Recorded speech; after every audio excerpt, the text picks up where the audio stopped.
Welcome into the room. You're free to just be you. Tell me your story, and we will go exploring. Let's explore together. Hello and welcome back to Sack in the City. We are waiting for Apple Adams to join us any minute. You know about those queens. Any minute, Apple. Any minute. Coming. Hi. Hello. Hi. Oh. Oh, okay. Let's figure this out. Hello. Testing, testicles. Hi. I feel like he knew exactly where to put that I know exactly where to put it. every time.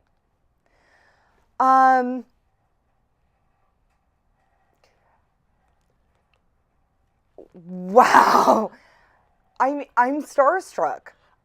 Stop. I just showed up with not a lick of makeup on my face, just wanting to do an interview. What? Why? Brent was here. Right. Apple's here. Yeah. Woo!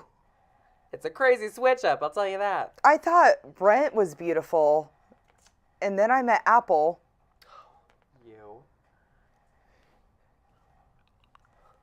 No, I don't even know what to say. for somebody who normally has words, I really don't have any words. Just everything about you is just amazing and gorgeous and fascinating. Thank you. Oh my gosh. What? Everything about you.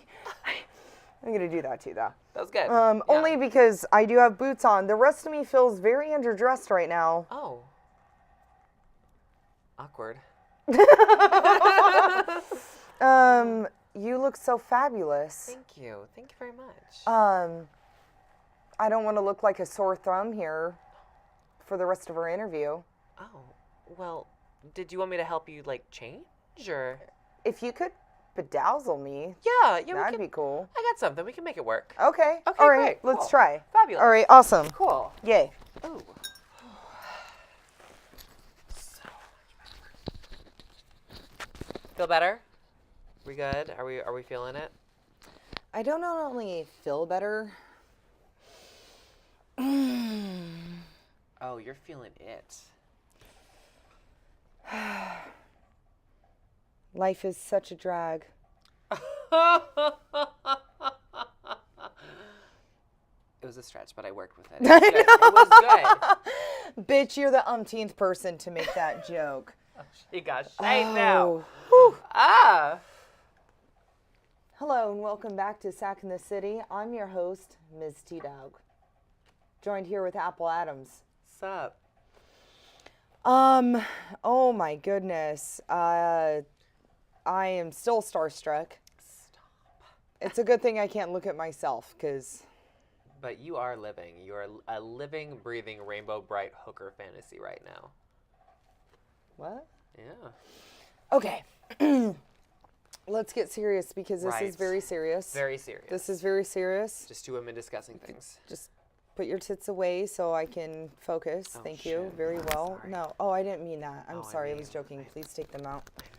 They actually help me focus. Okay. They actually help me focus. Okay. Also, they calm me. As do your boots a lot. I think the camera, did you catch that, everyone? One more time? You don't buy those at Target. They don't carry my size anyway. Fuck them. Oh my. But they should. So, wow, you look absolutely amazing. So many you. things. I will stop gushing. Roll my tongue back in my mouth. Okay. You're like, finally. And we'll go forth. Sure. So, how did Brent become Apple Adams?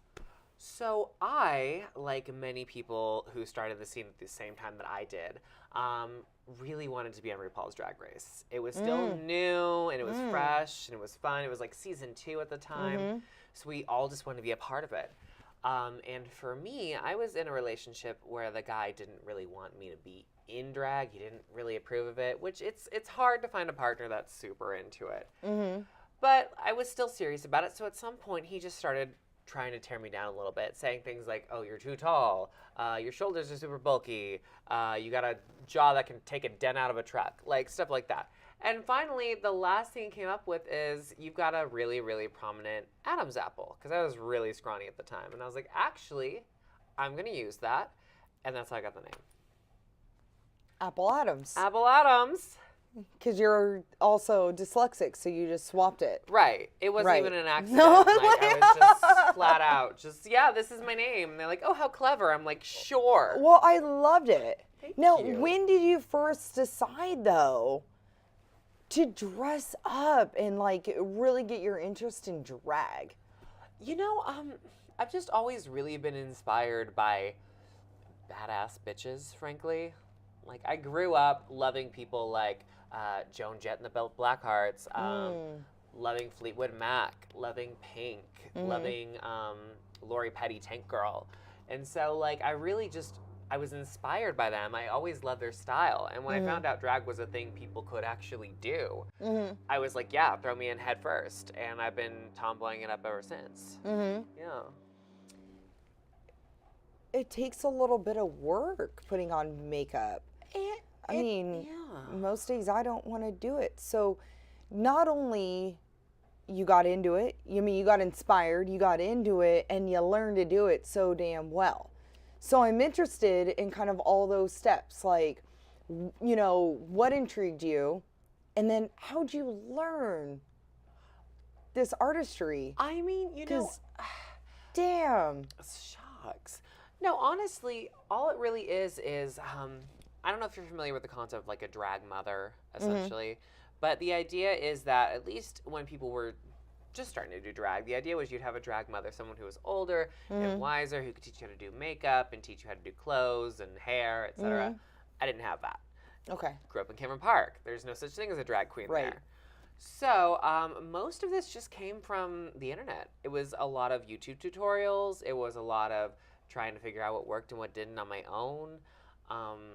And I'm very lucky now. I've got a great community of drag queens who are willing to help us get better. But before that, all you could really do is look at YouTube videos and figure it out. Sure. Yeah.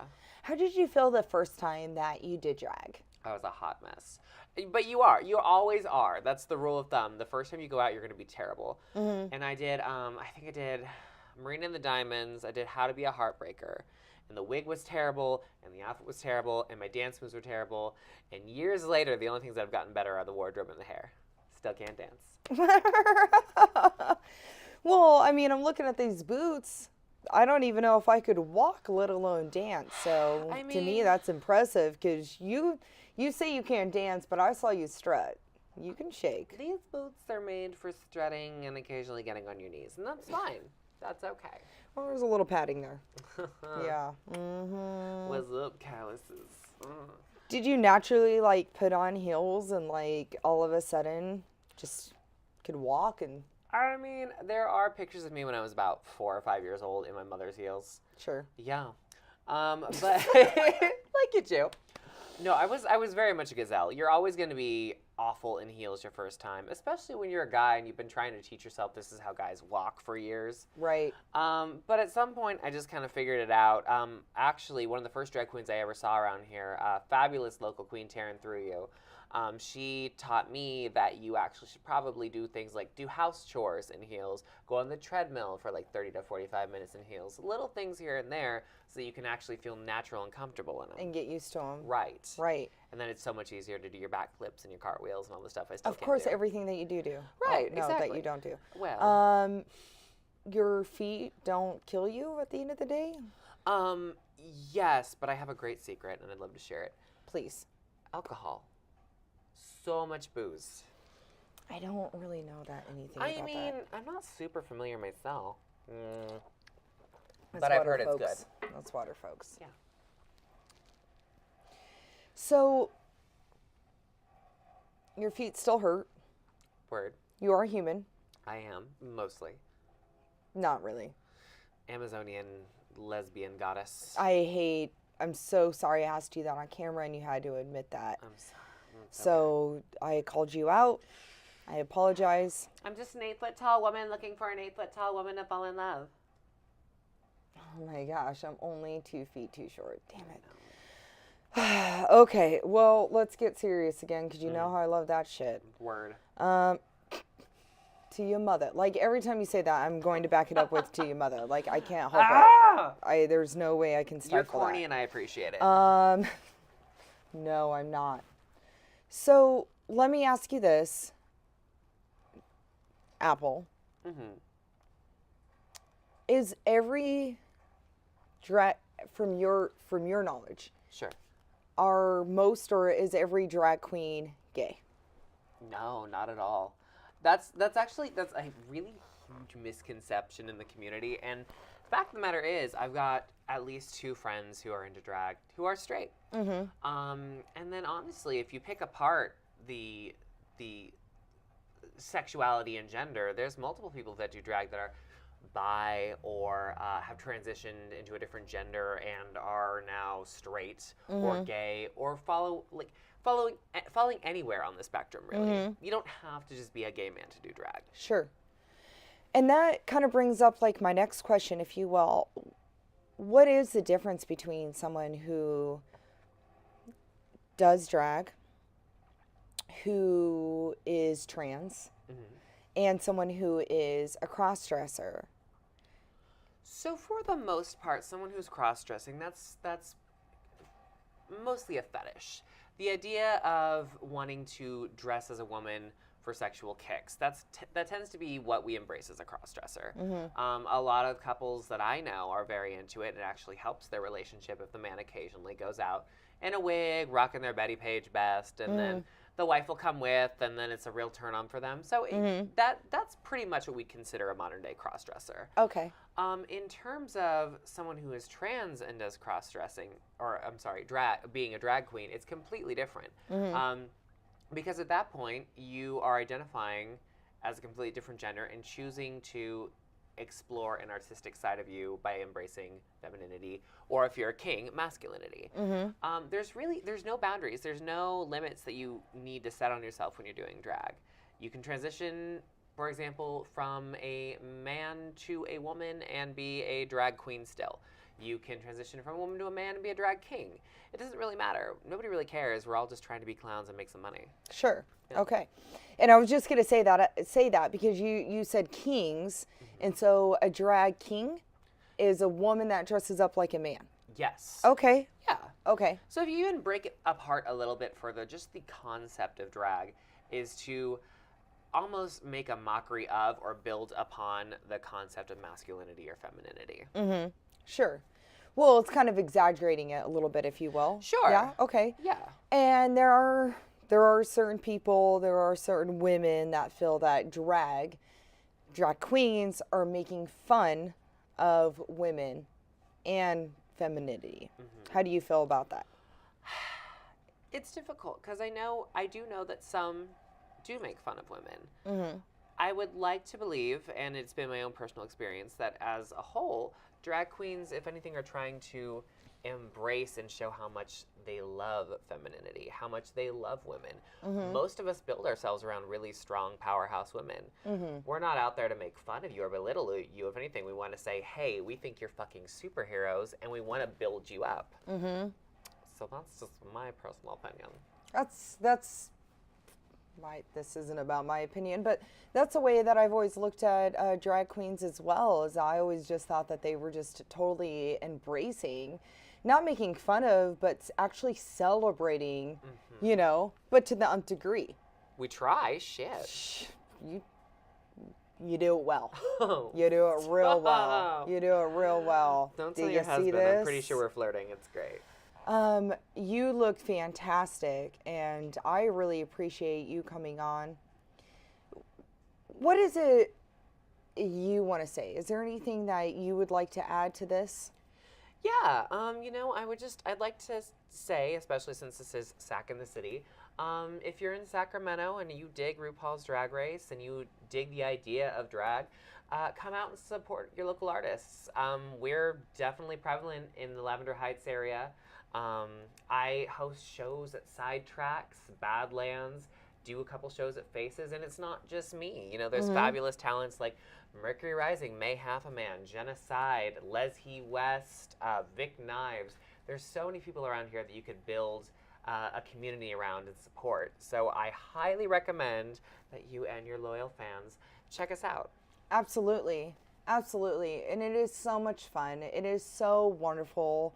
And it's great. I do. I appreciate what you're doing because, you know, we can take a moment and just embrace life and just enjoy ourselves and like be entertained. And you do what you do so well. So. I know. I mean, I think we know this. Hello. I mean, it's not about me, but it's about me. It's a little bit about her today. It is, because I'm dragged now, and why are you even here? That's just your life, and you're not going to apologize for it. Okay, go.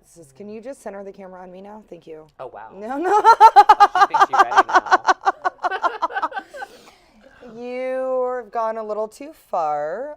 Sorry. No, I just really got into it. I'm so excited. You know what? I want to see you on the stage. I Yeah. want to see you perform. Yeah. Yeah. Okay. Okay. But what I said before, what she said, yeah, edit that out. That was just horrible. I'm joking.